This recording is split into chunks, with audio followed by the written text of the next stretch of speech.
मत्ती का सुसमाचार अध्याय 6 वचन 1 से लेकर 4 तक मैं पढ़ रही हूँ, ध्यान देकर सुनो।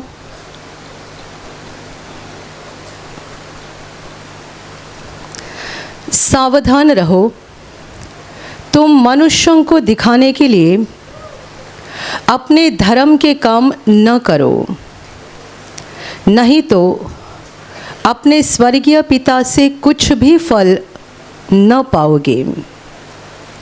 इसलिए जब तू दान करे तो अपने आगे तुरही न बजवा, जैसे कपटी सभाओं और गलियों में करते हैं, ताकि लोग उनकी बड़ाई करें।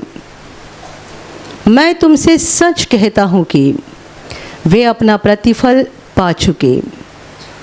परंतु जब तू दान करे तो जो तेरा दाहिना हाथ करता है उसे तेरा बायां हाथ न जानने पाए, ताकि तेरा दान गुप्त रहे, और तब तेरा पिता जो गुप्त में देखता है तुझे प्रतिफल देगा। Hallelujah, hallelujah, hallelujah, hallelujah, hallelujah, hallelujah. प्रभु यीशु के मुँह से निकले हुए यह वचन है। बहुत महत्वपूर्ण बात प्रभु इस वचन के द्वारा हमें बता रहा है। प्रभु बता रहा है कि तुम अपने धर्म के काम लोगों को दिखाने के लिए नहीं करना, नहीं तो अपने स्वर्गीय पिता से कुछ भी फल न पाओगे। Hallelujah, hallelujah, hallelujah, hallelujah. मेरे प्यारे भाइयों और बहनों, हम अपने ज़िंदगी में बहुत भले और बुरे काम करते हैं। उनमें से बुरे काम ज़्यादातर हम चुपके से करते हैं, ताकि लोग हमारे बुरे कामों को ना जानें। यदि लोग हमारे बुरे कामों को देखेंगे तो हमसे नफ़रत करेंगे, हमसे अलग हो जाएंगे, हमसे रिश्ता नहीं रखेंगे, ये हम जानते हैं। इसलिए हर कोई अपने बुरे कामों को चुपके से करते हैं। Hallelujah, hallelujah. यहाँ तक कि एक पत्नी अपने पति के चुपके से बुरे काम करती है, पति भी करता है, बच्चे माँ बाप से छुप कर करते हैं। हर कोई अपने बुरे काम दूसरों से छुप कर करते हैं, क्योंकि हम जानते हैं बुरे काम लोगों के सामने आ जाएंगे तो हमारी कोई कीमत नहीं रहेगी। अभी भले कामों की बात क्या है? भले कामों की बात ऐसी है कि ज़्यादातर लोग भले काम दूसरों को दिखाने के लिए करना चाहते हैं, ताकि लोगों में हमें सम्मान मिल जाए, हमारी प्रशंसा हो जाए। बुरे काम हम चुपके से करते हैं, भले काम सबों के सामने करते हैं, दुनिया को दिखाने के लिए, ताकि लोग हमें सम्मान दे, हमारी प्रशंसा करे, हमारा नाम बड़ा हो जाए। Hallelujah, hallelujah. परंतु भले ही कामों के बारे में प्रभु यीशु ने कुछ महत्वपूर्ण बात यहाँ पर हमें सिखाई है। भले काम, अच्छे काम, धर्म के काम। यीशु कहता है तुम अपने धर्म के काम लोगों को दिखाने के लिए नहीं करना। इसका मतलब यह है कि परमेश्वर के लिए हम जो काम कर रहे हैं उस काम से ज़्यादा महत्वपूर्ण उसके पीछे का हमारा मकसद है। हम जो काम कर रहे हैं, कोई भी भला काम, अच्छा काम, धर्म का काम, वो काम क्या है ये ज़्यादा महत्वपूर्ण नहीं, परंतु इस काम के पीछे हमारा मकसद क्या है, उद्देश्य क्या है, ये महत्वपूर्ण है। हालेलुया। कोई मनुष्य दूसरों के सामने भले काम करता है, मकसद क्या है? सचमुच वो उस व्यक्ति की मदद करना चाहता है या दूसरों को दिखाना चाहता है मैं कितना अच्छा हूँ, मैं कितना भला हूँ? कितने बार ऐसा होता है और हम समझ सकते हैं 90% दुनिया में जो भले काम हो रहे हैं वो दूसरों को दिखाने के लिए हो रहे हैं। हम लोगों से मान सम्मान चाहते हैं, प्रशंसा चाहते हैं और हमारा नाम बड़ा हो जाए, हमें प्रशंसा मिले, यह चाहते हैं। लेकिन प्रभु यीशु ने हमें सिखाया है कि हमारे धर्म के काम हमें गुप्त में करने चाहिए। यदि हमने दूसरों को दिखाने के लिए किए तो क्या हो जाएगा? हमें यहीं पे प्रतिफल मिल जाएगा। लोगों ने हमारी प्रशंसा की, हमें प्रतिफल मिल गया। लोगों ने हमें अच्छा कहा, भला कहा, तो हमें हमारे धर्म के काम का प्रतिफल मिल गया। लेकिन यदि आप परमेश्वर से प्रतिफल पाना चाहते हैं तो दूसरों को दिखाने के लिए अपने धर्म के काम ना करो। यीशु कहता है नहीं तो तुम अपने स्वर्गीय पिता से कुछ भी फल न पाओगे। Hallelujah, hallelujah. यहाँ पर प्रभु ने 3 मुख्य काम बताए हैं, उनमें से आज एक ही काम हम देखने जा रहे हैं। 3 धर्म के मुख्य काम बताए हैं। एक है दान धर्म करना, 2 प्रार्थना करना और 3 उपवास करना। वैसे तो धर्म के बहुत काम हैं, लेकिन इस अध्याय में प्रभु ने 3 प्रमुख काम बताए हैं: दान करना, प्रार्थना करना, उपवास करना। हम दान करने के बारे में वचन को पढ़ा है और उसी के ऊपर देखने जा रहे हैं। हम दान करते हैं। सबसे पहली बात, हम परमेश्वर के मंदिर में दान करते हैं। दूसरी बात, हम गरीबों की सहायता करते हैं, दुर्बलों की सहायता करते हैं। इसे भी दान धर्म ही कहा जाता है। परमेश्वर के मंदिर में दान किया हो या किसी अनाथ, दुर्बल, गरीब की मदद की हो, ये जो हमारा दान का काम है, ये कैसा होना चाहिए? यीशु कहता है ये तुम्हारा दान का काम पूरी रीति से गुप्त होना चाहिए। यीशु ने उन कपटियों के बारे में कहा है, उन कपटियों के बारे में जो अपने सामने तुरही बजवाते हैं, दान धर्म करते हैं, सामने तुरही बजाई जाती है ताकि सब लोग देखें ये भला मनुष्य है, ये कंगालों को खाना बांट रहा है, ये गरीबों की मदद कर रहा है, ये दुर्बलों की सहायता कर रहा है। लेकिन यहाँ करने के पीछे करने वाले का मकसद क्या है? दूसरों से प्रशंसा लेना। यीशु कहता है कि तुम उनके समान मत बनो। वो अपने सामने तुरही बजवाते हैं, ये इसीलिए करते हैं कि वो दूसरों के सामने अपने भले काम दिखाना चाहते हैं। यीशु कहता है वे अपना प्रतिफल पा चुके हैं। लोगों ने उनको भला कहा, अच्छा कहा, जगह जगह उनकी चर्चा हो गई, फलाना नाम का मनुष्य कितना भला है, आज इतने कंगालों को खाना खिलाया, आज इतने गरीबों की मदद की, आज मंदिर में जाकर इतना दान किया, उसका प्रतिफल उसको यहीं पे मिल गया। यीशु कहता है परंतु जब तू दान करे, तू, यीशु के वचन को सुनने वाले हर एक को यीशु बता रहा है जब तू दान करे तब तेरा दाहिना हाथ जो दे रहा है वो बायां हाथ भी न जान पाए। कितना गुप्त में, कितना गुप्त में, कितना गुप्त दान कि तुम्हारा दाहिना हाथ जो दे रहा है, दाहिना हाथ जो कर रहा है वो बायां हाथ भी न जाने। तो ये दान कौन देखेगा? तुम्हारा पिता जो गुप्त में है, वो इस दान को देखेगा और तुम्हें इसका प्रतिफल देगा। Hallelujah, hallelujah, hallelujah, hallelujah. मेरे प्यारे भाई और बहनों, धर्म के काम, दान धर्म करना, परमेश्वर के मंदिर में दान करना, गरीबों की सहायता करना, कंगालों को दान करना, ये जो धर्म का काम है आपने आपकी ज़िंदगी में कई बार किया होगा और ऐसे कई लोग होंगे जिन्होंने कभी भी किया नहीं होगा और ऐसे कई होंगे जिन्होंने बहुत कम किया है।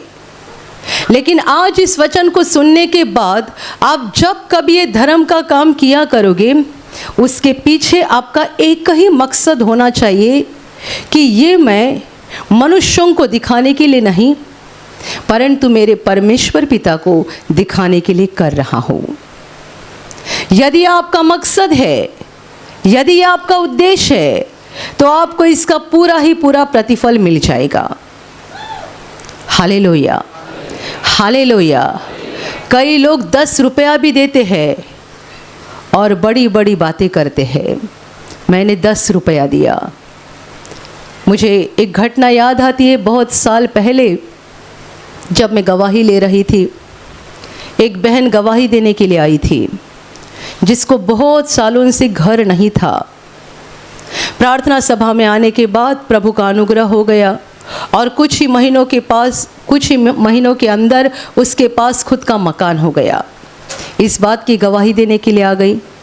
ये तो परमेश्वर का काम है, परमेश्वर का प्रेम है, परमेश्वर की दया है। वो गवाही के लिए आई थी, मुझे उसने गवाही बताई और अंत में वो बोलती है, मुझे इतने सालों के बाद प्रभु ने घर दे दिया, इसीलिए मैंने अपनी मर्जी से दान पेटी में 50 रुपया दान कर दिया है। मैंने सुना और नज़रअंदाज किया। सुनकर मैंने नज़रअंदाज किया और मैं खड़ी थी क्योंकि मंच पे गवाही चल रही थी। तब तक वो बहन भी मेरे पास खड़ी थी, मैं भी खड़ी थी और मैं सामने गवाही को सुन रही थी। उसने सोचा सिस्टर ने मेरा 50 रुपया सुना नहीं है। दोबारा मेरे कान के पास आकर बोलती है, अपने मन से मैंने 50 रुपये दान कर दिया है। तभी भी मैंने नज़रअंदाज कर दिया। फिर वो तीसरी बार और नज़दीक आकर बोलती है, सिस्टर जी मैंने अपनी मर्जी से 50 रुपया दान कर दिया है। मैंने कहा हाँ बहन जी सुना मैंने, अभी बस करो। 50 रुपया भी सिस्टर तक पहुंचना चाहिए। ऐसे लोग संसार में होते हैं।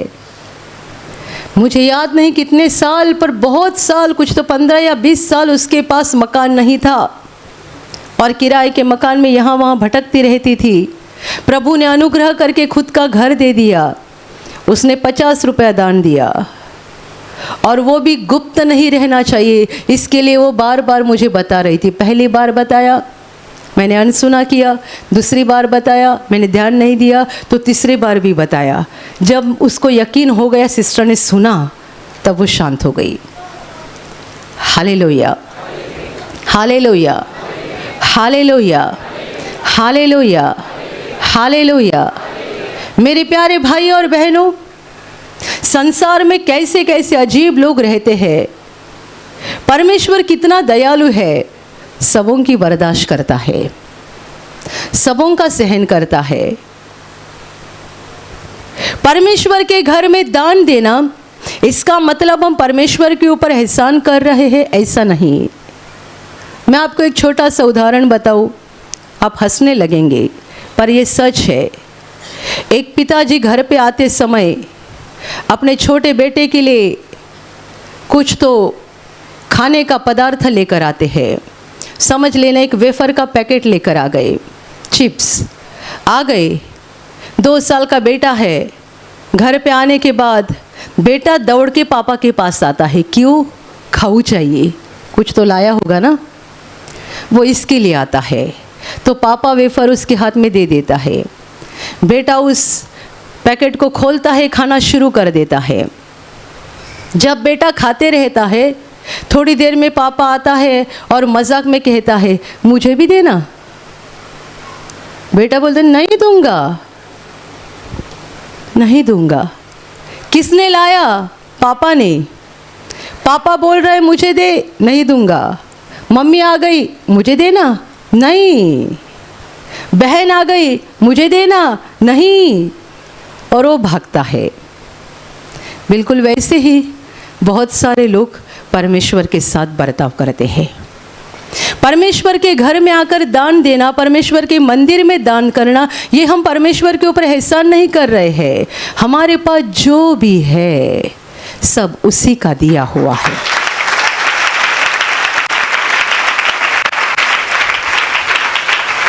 उसी का दिया हुआ है। बाइबल कहती है और ये सत्य है, हमने संसार में कुछ नहीं लाया है और वापस जाते समय कुछ साथ लेकर नहीं जाएंगे। हमारे पास जो भी है परमेश्वर ने दिया है। सब परमेश्वर ने दिया है। लेकिन जब परमेश्वर को देने का सवाल आता है, मन में बहुत सारे विचार आते हैं, बहुत सारे विचार। कितने सारे लोग दान करते ही नहीं है। आप में से कितने सारे लोग नियमित रूप से प्रार्थना में आते हैं। मैं समझती हूँ 60-70% लोग दान करते हैं, लेकिन 20-30% लोग ऐसे होते हैं जो दान करते ही नहीं है। और कभी कभी करते भी है, 5 रुपया भी डाल दिया तो उनको लगा बड़ा लॉस हो गया, बड़ा लॉस, बड़ा नुकसान हो गया, क्योंकि हमको आदत ही नहीं है ना किसी को देने की। रास्ते पे जाते भिखारी भीख मांगता है, हम ऐसे चलते जैसे कि हमको दिखाई नहीं देता है। हमारे आसपास गरीब लोग रहते हैं जो भूखे रहते हैं, हम कभी उनको खाना खिलाने की सोचते भी नहीं है। लगता है कि उनके साथ हमारा कोई रिश्ता ही नहीं है। Hallelujah, hallelujah. पुराने नियम में परमेश्वर का एक वचन है, वचन ऐसा है, परमेश्वर ने कहा है देश में कंगाल लोग हमेशा रहेंगे। यहोवा परमेश्वर कहता है देश में कंगाल लोग हमेशा रहेंगे। ये परमेश्वर का वचन है। कंगाल लोग देश में हमेशा रहेंगे। क्यों रहेंगे? परमेश्वर कहता है मैं तुम्हें परखना चाहता हूं, तुम उन पर दया करते हो कि नहीं करते हो। मैंने तुमको 10 रुपया दिया, उसमें से 2 रुपया तुम उनके साथ बांटते हो कि नहीं बांटते हो। दुनिया के अंत तक गरीबी हटेगी नहीं। कोई कितनी भी ताकत लगाए, गरीबी हटेगी नहीं, क्योंकि पुराने नियम में यहोवा परमेश्वर का वचन है देश में कंगाल हमेशा रहेंगे और मैं देखूंगा तुम उनकी सहायता करते हो या नहीं करते हो। हमारे आसपास गरीब लोग परमेश्वर ने इसीलिए रखे हैं हमें परखने के लिए, हमें परखने के लिए कि हम उनके साथ कैसा बर्ताव करते हैं। Hallelujah, hallelujah, hallelujah. इसलिए मेरे मन में पहले जो सवाल आता था वो सवाल ख़त्म हो गया। मैं हमेशा सोचती थी कितने सारे लोग कर्जे के कारण खुदकुशी करते हैं। कर्जा हो गया, खुदकुशी कर दी। नौकरी नहीं मिल रही है, खुदकुशी कर दी। आर्थिक समस्या की वजह से कितने लोग खुदकुशी करते हैं। और जो गरीब और भिखारी होते हैं वो खुदकुशी क्यों नहीं करते? उन्हें जीने की ताकत कहाँ से मिलती है? जिनको 2 समय का खाना भी बराबर नहीं मिलता है, जिनको पहनने के लिए कपड़ा भी बराबर नहीं मिलता है, उनको हर एक दिन जीने की ताकत कहाँ से मिलती है? लेकिन इस वचन को पढ़ने के द्वारा मैं समझ गई ये भी परमेश्वर की योजना है। कंगाल लोग, गरीब लोग, दरिद्री लोग, भिखारी हमारे आसपास रहे, ये परमेश्वर की योजना है हमें परखने के लिए। Hallelujah, hallelujah, hallelujah, hallelujah. कितने सारे लोग गवाही देते हैं कि हम प्रार्थना में आने से पहले बहुत गरीब थे, बहुत गरीब थे। कल ही अपने धानों के प्रार्थना घर में एक बहुत खूबसूरत गवाही आ गई। एक भाई ने कहा गए 4-5 वर्षों से हमारे घर में इतनी गरीबी थी, इतनी गरीबी, हमारे घर में कुछ ठीक से सामान तक नहीं था। एक पुराना इन्वर्टर था, उसकी बैटरी खराब हो चुकी थी। 5 साल तक इन्वर्टर की बैटरी नहीं ले पाए, 5 साल तक इन्वर्टर की बैटरी नहीं खरीद पाए। एक छोटा सा टीवी तक नहीं खरीद पाए। घर की हालत बहुत खराब थी। 4 से 5 साल बहुत गरीबी में बिताए। और अभी कुछ महीना हो गए, उनको प्रार्थना घर की जानकारी मिल गई। वो प्रार्थना में आने लगे, विश्वास से प्रार्थना करने लगे, प्रभु में जुड़े रहे। उन पर ऐसा अनुग्रह हो गया कि वो बोलते हैं कि हमारी सारी आर्थिक परिस्थिति बदल गई। अभी हमने इन्वर्टर की बैटरी खरीद के लाई है, नया टीवी लाया है, घर में जो जो चीज़ों की कमी है सारी चीज़ें प्रभु ने हमें बहुतायत से दी है। एक औरत ने कई साल पहले तो ऐसी गवाही दी थी कि हम इतने गरीब थे कि हमारे घर में बैठने के लिए कुर्सी तक नहीं थी, एक छोटा टेबल तक नहीं था, इतने हम गरीब थे। टीवी, फ्रीज, इन्वर्टर, किचन का मिक्सर, ये तो बातें छोड़ ही दो, बैठने के लिए कुर्सी तक नहीं थी, सामान रखने के लिए एक छोटा टेबल तक नहीं था। 10 महीना हो गए हम प्रार्थना में आ रहे हैं। प्रभु ने मेरे परिवार को आशीषों से भर दिया है। मेरे घर में एक सोफा आ गया, पलंग आ गया, सारा फर्नीचर आ गया, टीवी आ गई, फ्रिज आ गया। 10 महीने के अंदर घर बदल गया। ये गवाही बहुत सारे लोगों की है। आशीषों की बारिश हो गई। आप गरीब थे, प्रभु ने आपको धनवान बना दिया। पहले आप दूसरों के पास मांगने वाले लोग थे, अभी प्रभु ने आपको ऐसा बना दिया कि आप दूसरों को दे सकते हैं, दूसरों की सहायता कर सकते हैं। अभी देखो, प्रभु आपको परख रहा है, प्रभु आपको परख रहा है। आप गरीब थे, तब प्रभु की आपसे कोई उम्मीद नहीं थी, अभी प्रभु ने आपको धनवान बना दिया। अभी प्रभु देख रहा है तुम्हारे जैसे हालत में जो लोग हैं, जो तुम्हें दिखाई दे रहे हैं, क्या तुम उनकी मदद करते हो या उन पर नज़रअंदाज करते हो? जब परमेश्वर के घर में आते हो, आप परमेश्वर के मंदिर में दान करते हो या ये सोचते हो मेरा काम बस प्रार्थना करना है, मैं प्रार्थना करके यहाँ से चला जाऊँगा? Hallelujah, hallelujah, hallelujah. इसलिए मैंने कहा आप में से 50-60%, ज़्यादा से ज़्यादा 70% लोग ऐसे होंगे जो नियमित रूप से प्रभु के घर में दान देते हैं। लेकिन थोड़े लोग होते हैं, उन्हें लगता है कि इसके बारे में हमारा कुछ फ़र्ज नहीं है, हमें बस यहाँ आना है, हालेलुया बोलना है, तालियां बजाना है, गाना गाना है, वचन को सुनना है। जब कहाँ जाता है बीमार भाग पर हाथ रखो तो हाथ भी रखना है, चंगाई को भी रिसीव करना है, चंगाई को भी ग्रहण करना है और वापस चले जाना है। तो आप कौन हो मालूम है? आप बस लेने वाले हो, देने वाले नहीं। हम जक्कई के बारे में पढ़ते हैं बाइबल में, वो भी एक लेने वाला मनुष्य था, लेने वाला, बस लेना ही जानता था, देना उसकी बस की बात नहीं थी। लेकिन जब प्रभु उसके घर में आ गया, जब यीशु का प्रवेश उसके घर में हो गया, जक्कई ने अपने दिल को बदल डाला और उसने कहा, हे प्रभु देख, मैं अपनी आधी संपत्ति कंगालों को बांट देता हूँ और जिनका अन्याय करके लिया है उनको 4 गुना फिर दे देता हूँ। जक्कई ने अपने दिल को बदला और बड़ा ऐलान किया, आधी संपत्ति कंगालों को देता हूँ और जिनका अन्याय करके छीन लिया है, लूटा है, उनको 4 गुना फिर देता हूँ, देता हूँ, मैं देता हूँ। पहले वो बोलता था मैं लेता हूँ, मुझे चाहिए, मैं लेता हूँ, मैं लेता हूँ। यीशु उसके घर में आ गया, उसका शब्द बदल गया, मैं देता हूँ, मैं देता हूँ, मैं देता हूँ। और जब ये शब्द बदल गए, यानी दिल बदल गया, तब प्रभु ने कहा आज इस घर में उद्धार आ गया है, क्योंकि यह भी अब्राहम का पुत्र है।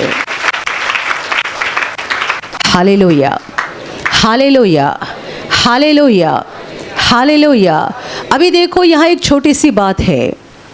जब जक्कई ने इस बात का ऐलान किया, तब वहाँ यीशु था, चेले थे और बहुत सारे लोग थे, बहुत सारे लोग थे और सबों के सामने जक्कई ने ऐलान किया। तो आप कहोगे जक्कई ने चुपके से दान कहाँ पर दिया? यहाँ तो चुपके से दान नहीं है ना, ये तो चुपके से दान नहीं है, उसने तो सबके सामने ऐलान कर दिया। इसीलिए मैंने आपको शुरू में कहा परमेश्वर हर बात के पीछे आपका मकसद क्या है, उद्देश्य क्या है, वो देखता है। जक्कई के ध्यान में भी नहीं था कि लोग मुझे सुन रहे हैं कि क्या कर रहे, उसका ध्यान यीशु की ओर था, उसका मन यीशु की ओर था। ये मैं आपको इसलिए बता रही हूँ कि कई लोग इस वचन का गलत मतलब उठाते हैं। मेरा दाहिना हाथ क्या कर रहा है, बाएं हाथ को पता नहीं चलना चाहिए। ऐसा कभी होगा क्या, बताओ? ऐसा कभी होगा? हमारा दाहिना हाथ उठता है दिमाग के इशारे से, बायां हाथ भी उठता है दिमाग के इशारे से। तो एक ही दिमाग है, एक ही मेंदू है, भेजा एक ही है, तो जानेगा ना दाहिना हाथ क्या कर रहा है। लेकिन प्रभु ये बताना चाहता है, इतना तुम्हारा दान गुप्त होना चाहिए। लोगों के सामने तुरही मत बजाओ, बड़ी बड़ी बातें मत करो, और ना ही अपने आप से कहो देखो मैं कितना भला आदमी हूँ। लोग अपने आप में भी कहते हैं ना, तो बाया हाथ भी जानेगा। अपने आप को जब भी बोलेंगे ना, मैं कितना अच्छा आदमी हूँ, हर महीना मैं इतना दान देता हूँ, मैं इतना बड़ा हूँ, मैं उतनी बड़ी हूँ, जब आप अपने आप से बोल रहे तो आपका पूरा शरीर जानता है ये एक धर्मी मनुष्य है। Hallelujah, hallelujah. तो अपने आप में भी इस बात को लेकर अहंकारी नहीं बनना है कि मैं इतना दान धर्म करने वाला व्यक्ति हूँ। मेरा दाहिना हाथ क्या कर रहा है बाएं हाथ को भी पता नहीं चलना चाहिए। इसका मतलब ये नहीं है कि आप कहीं कोने में जाकर चुपके से ही दान किया करो। विधवा औरत ने दान किया, तब वो चुपके से कर रही थी, लेकिन यीशु देख रहा था, चेले देख रहे थे। जक्कई ने दान का ऐलान किया, तब वहाँ कितने सारे लोग थे, उसका सारा घर भरा हुआ था और सबों ने अपने कानों से सुना। लेकिन जक्कई को उनकी कुछ पड़ी नहीं थी, उसका ध्यान यीशु की ओर था, उसका ध्यान यीशु की ओर था। वो दूसरों को लूटने वाला मनुष्य था, और अभी यीशु उसके घर आने के बाद उसके दिल में एक बदलाव हुआ था, और उस बदलाव का चिन्ह उसने अपने मुंह से इन शब्दों को बोलकर दे दिया। Hallelujah, hallelujah, hallelujah, hallelujah. कुछ दिन पहले की बात है, अपने केंद्र में एक व्यक्ति ने एक बड़ी चीज़ दान में कर दी, महंगी चीज़ थी जो दान में कर दी, जो यहाँ प्रार्थना सभा में इस्तेमाल हो जाती है। हमने सोचा कि ऐसी दूसरी चीज़ भी अपने पास होनी चाहिए ताकि लोगों को ज़्यादा आसान हो जाएगा। तो हमने उन भाइयों को पूछा कि जरा आप हमको बताएंगे कि आपने कहाँ से लाया और कितने में लाया। उन्होंने जवाब दिया, हम नहीं बताएंगे, ये गुप्त दान है। मैंने कहा, भाई साहब आपका गुप्त दान प्रभु भी जानता है कि नहीं जानता कि उससे भी छुपा हुआ है। हम आपके नाम की यहाँ पार्टी लिखवाने के लिए नहीं पूछ रहे हैं, हम वैसी चीज़ दूसरी लाना चाहते हैं लोगों के लिए, इसके लिए पूछ रहे हैं। तो तुरंत उन्होंने बता दिया। अभी गुप्त दान देना है तो क्या करोगे? रात के समय केंद्र में आके चुपके से डाल के चले जाओगे? बोलोगे नहीं नहीं, प्रभु ने बोला है गुप्त दान करना है। Hallelujah, hallelujah, hallelujah. यदि ऐसा मतलब निकालोगे तो जक्कई आपकी नज़र में फेल हो गया, जिसने सबों के सामने ऐलान कर दिया। लेकिन ध्यान में रखना, जक्कई का ये मकसद नहीं था कि लोग मेरी सुने और मेरे गले में फूलों की माला डाले। जक्कई के बोलने का उसका मकसद ये नहीं था कि लोग मेरी प्रशंसा करें, उसको लोगों की कुछ पड़ी ही नहीं थी। उसका ध्यान यीशु की ओर था और वो यीशु को दिखाना चाहता था, मैं बदल गया हूँ, तुम्हारे खातिर मैं बदल गया हूँ, मेरे घर में तुम्हारे आने से मेरा दिल बदल चुका है, मैं पहले जैसा था वैसा नहीं रहा हूँ, मैं बदल चुका हूँ। वो प्रभु को अपना बदला हुआ दिल दिखाना चाहता था, उसको लोगों की कुछ पड़ी नहीं थी।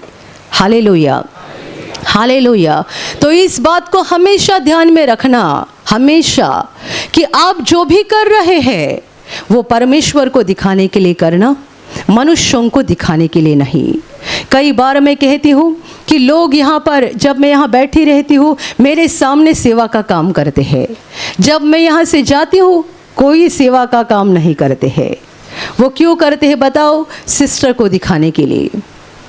और कई बार मुड़कर मेरी ओर देखते भी है, मैं देख रही हूँ कि नहीं देख रही हूँ, मैं देख रही हूँ, पर मेरी आंखें अलग है, आपकी तरह नहीं, क्योंकि मैं इन आँखों से नहीं, आत्मा की आँखों से देखती हूँ।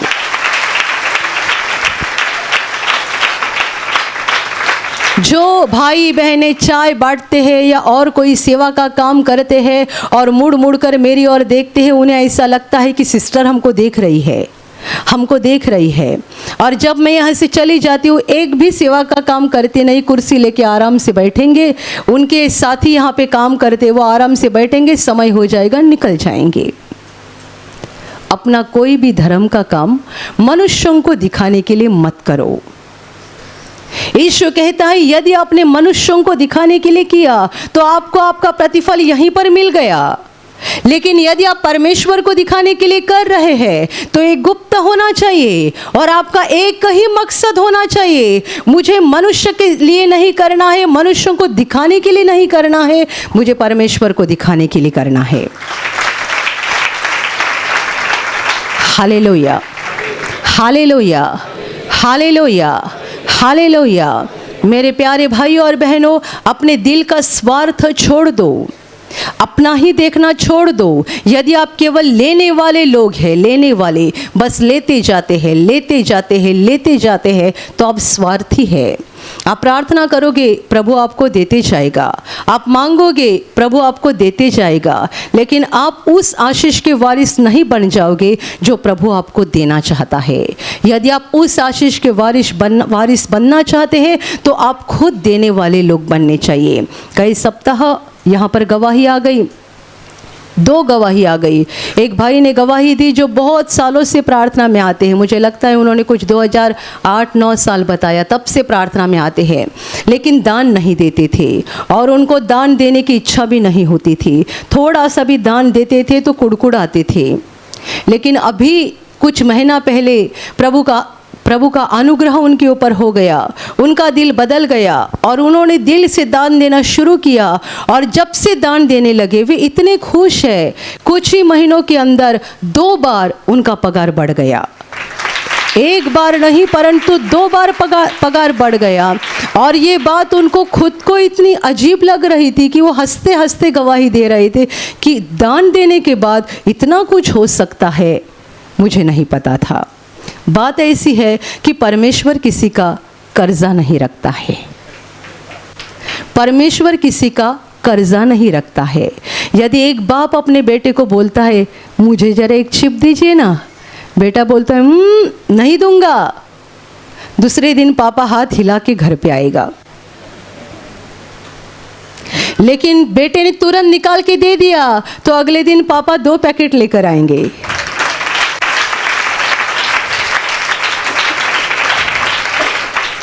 छोटे बच्चों में भी 2 प्रकार होते हैं, देने वाले बच्चे और न देने वाले बच्चे। न देने वाले बच्चों की संख्या बहुत बड़ी है, देने वाले बच्चों की संख्या बहुत छोटी है। आप कौन से लोग हैं? यीशु ने कहा है जिनको जीवन का रास्ता मिल गया है ऐसे लोग थोड़े हैं, थोड़े। संसार भर में हम अनगिनत लोगों को देखते हैं, सारे लोग स्वर्ग में नहीं जाएंगे, क्योंकि यीशु ने कहा है जिनको जीवन का रास्ता मिल गया है ऐसे लोग बहुत थोड़े हैं। तो आप इन थोड़े लोगों में है या बड़े लोगों में है, बड़ी संख्या के लोगों में है जो परमेश्वर को देना नहीं चाहते, जिसे लगता है परमेश्वर को देना यानी बड़ा लॉस होना, बड़ा नुकसान हो जाना। Hallelujah, hallelujah, hallelujah. मेरे प्यारे भाइयों और बहनों, देने वाले लोग बन जाओ। परमेश्वर देने वाले से प्रेम करता है क्योंकि वो खुद उदार परमेश्वर है। वो देता है, देता है, देता है। और यदि हम भी देने वाले लोग बन गए, इसका मतलब हम सच्चे अर्थ में उसके बच्चे बन गए हैं। जो देता है वो परमेश्वर का बच्चा है, जो देता नहीं है वो परमेश्वर का बच्चा नहीं हो सकता। Hallelujah, hallelujah. और दान देते समय हमेशा ध्यान में रखना, परमेश्वर के मंदिर में दान दो या किसी गरीब की मदद करो।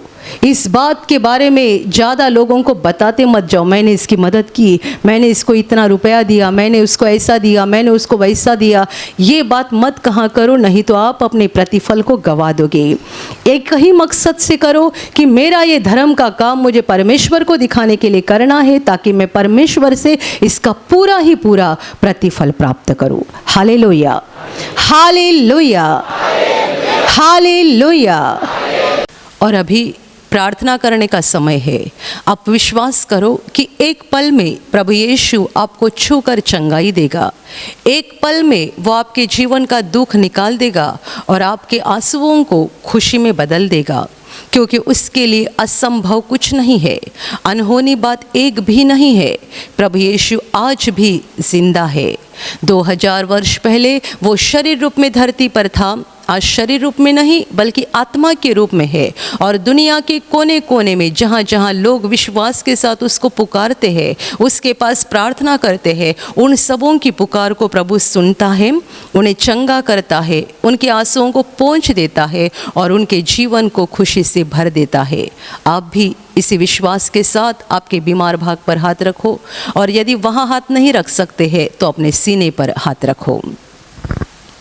प्रभु यीशु के नाम से इसी क्षण आपके शरीर की सारी बीमारियां निकल जाए। यीशु के नाम से आपके जीवन का सारा दुख निकल जाए। शैतान का हर एक काम आपके जीवन से और आपके परिवार से पूरी तरह से नष्ट हो जाए। यीशु के नाम से, प्रभु यीशु के नाम से शैतान का सारा काम आपके जीवन से नष्ट हो जाए। सारी दुष्ट आत्माओं को प्रभु यीशु के नाम से मैं आज्ञा दे रही हूँ, इसी क्षण इन्हें छोड़कर निकल जाओ और वापस उनमें नहीं आना। इसी क्षण प्रभु का महान सामर्थ आपके ऊपर आ जाए। प्रभु का महान सामर्थ आपके ऊपर आ जाए। प्रभु का महान सामर्थ आपके ऊपर आ जाए। इसी घड़ी पवित्र आत्मा की खुशी आपके दिल में आ जाए, पवित्र आत्मा की शांति आपके दिल में आ जाए और आपका जीवन स्वर्ग की रोशनी से भर जाए। आमीन।